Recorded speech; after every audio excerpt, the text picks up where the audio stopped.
लोग कहते हैं मैं गौ सेवा करता हूं, उसको चारा देता हूं। मैंने कहा चारा देने जब जाया करो ना तो स्पर्श जरूर किया करो 10-15 मिनट। नाना प्रकार की बीमारियां जो करीब आ रही होंगी ना दूर चली जाएंगी। इतनी सामर्थ्य गौ के अंदर। गाय को कभी दूध से मत आंको। अगर घर में बंधी है ना तो दूध से कई गुना ज्यादा गुण उसके अंदर हैं जो वो आपको प्रदान कर रही है, पर आपको दिख नहीं रहे क्योंकि हम महसूस करना ही नहीं चाहते। गाय को एक पशु मानकर बैठे, ऐसा कभी ना करें। और हमें तो बहुत अच्छा लगा।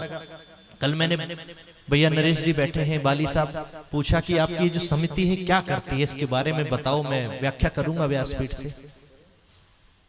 बोले हम तो बस गौ सेवा करते हैं और कुछ नहीं करते। कोई कहता है गरीबों का भंडारा करो, बिल्कुल नहीं करते, गौओं का भंडारा करते हैं। मैंने कहा कितनी सुंदर व्यवस्था है आपकी। और इस कथा का भी संकल्प किया लिया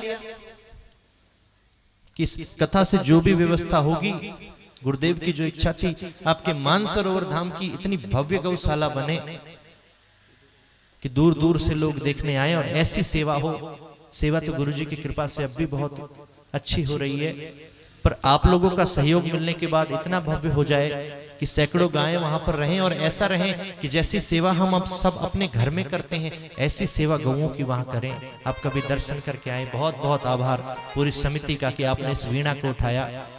और गुरुदेव भी बड़े प्रसन्न होंगे जिस दिन आपका ये सपना साकार होगा। तो दान ऐसा करें कि जिसे हम उपयोग कर सकते हैं। हम नहीं कर सकते तो सामने वाला भी नहीं करेगा। गौ को दान करें, अगर गाय भी दान करनी है तो 1 साल की चारे की व्यवस्था भी करें। वहां जाकर वो कष्ट में है तो आपका दान बिल्कुल नहीं लगेगा। चाहे आप किसी भी आश्रम में गौशाला में देना चाहो, सब गौशाला में आपके आश्रम जैसी व्यवस्था नहीं है। देखना जाकर कभी, बहुत सी जगह बहुत अच्छी भी है और कई जगह जैसा मैंने आपको आंखों देखा हाल बताया। तो नाना प्रकार के ज्ञान उपदेश धर्मराज युधिष्ठिर को पितामह भीष्म ने दिए। प्रजा की ऐसी सेवा करनी चाहिए, आंखों के सामने कभी पाप होता नहीं देखना चाहिए। नाना प्रकार के ज्ञान उपदेश देते समय द्रौपदी जो है वो हंस पड़ी। पितामह के नेत्र द्रौपदी की तरफ चले गए, एकदम घबरा गई।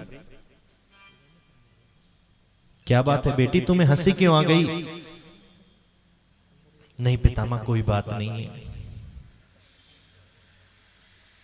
द्रौपदी अच्छे कुल की नारी कभी ऐसे हंसा नहीं करती बिना बात के, और तुम तो इतनी कुलीन स्त्री हो।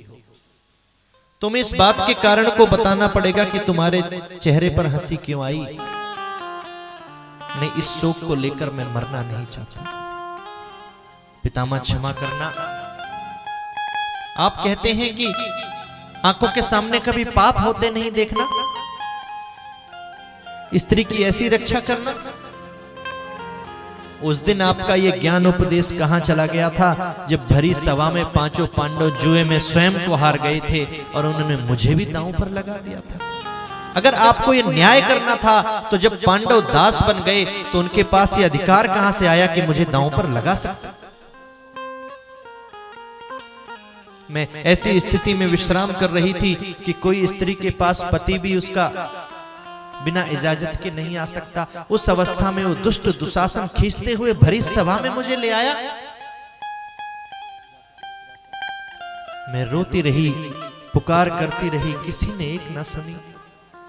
उस दुष्ट दुर्योधन ने अपनी जंघाओं पर बैठने का मुझे इशारा किया, और जब मैंने मदद की गुहार से आपकी ओर देखा तो आपने अपने नेत्रों को नीचे कर लिया। पितामह, आपको किसी से युद्ध करने की आवश्यकता नहीं थी। एक बार नेत्र उठाकर भी आप सामने देख लेते ना तो किसी की हिम्मत नहीं थी मुझे छू भी सकता। निर्वस्त्र करने की तो बहुत दूर की बात है। आज ज्ञान उपदेश देते हो कि आंखों के सामने पाप होते नहीं देखना। वो तो बलिहार है मेरे गोविंद की,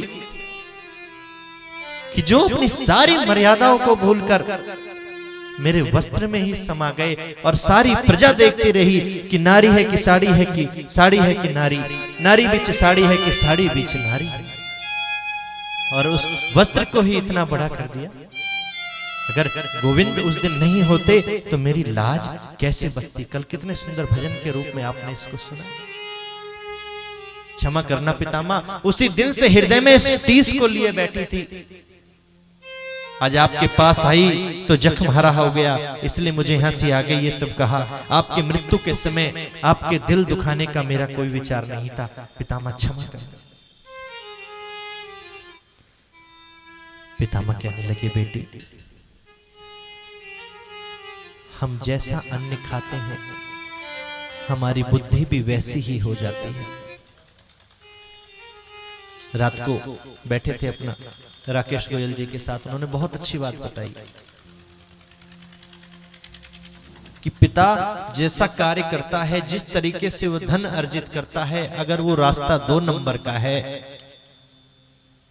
तो संतान कभी सतमार्ग पर नहीं चलेगी। अगर उस धन को लाकर आप घर में उपयोग करते, सामने वाला किस स्थिति से किस कष्टों से गुजर के उस धन को लाया, जिस धन को आप गलत तरीके से अर्जित करके लेकर आए हो,